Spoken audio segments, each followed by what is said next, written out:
Beste bat ekarriko beharko dizut, ezta?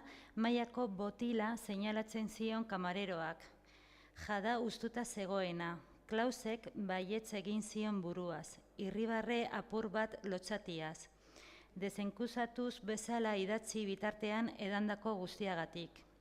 Ardoa eta Jana biak gaizki azentzatu zitzaizkion, gero eta bero handiagoa sentitzen zuen, eta Zabanen Eskandinav ura iresteko aleginak egiten ari zela. Txaketa erantzi zuenean, alkondara izerdiz guztia zeukala konturatu zen.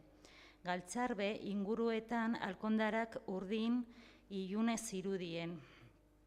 Errestauranteko zutabe doratu batek bihurtzen zion, irudi deformatuan ere antzeman zitekeen mantza. Kontua mesedez, deitu zuen bapatean, eta errestaurantean berandutzen ziren beste bezeroek burua altza zuten kezkatuta. Zabarin dezatzegin ura bertan utzi eta estadbarkera atera nahi zuen lehen bailen. Burua oso kargatuta zeukan. Kontua Marcel, deitu zuen berriro. Kamareroa korrika txikian inguruta zitzaion. Joan egin nahi aldu, Mesie, ez du ezer gehiago behar?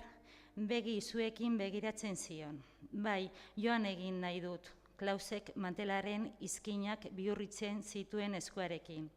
Mesedez, ez pazientziarik galdu, Mesie. Segituan ekarriko diot kontua. Asko sentitzen dut, Mesie.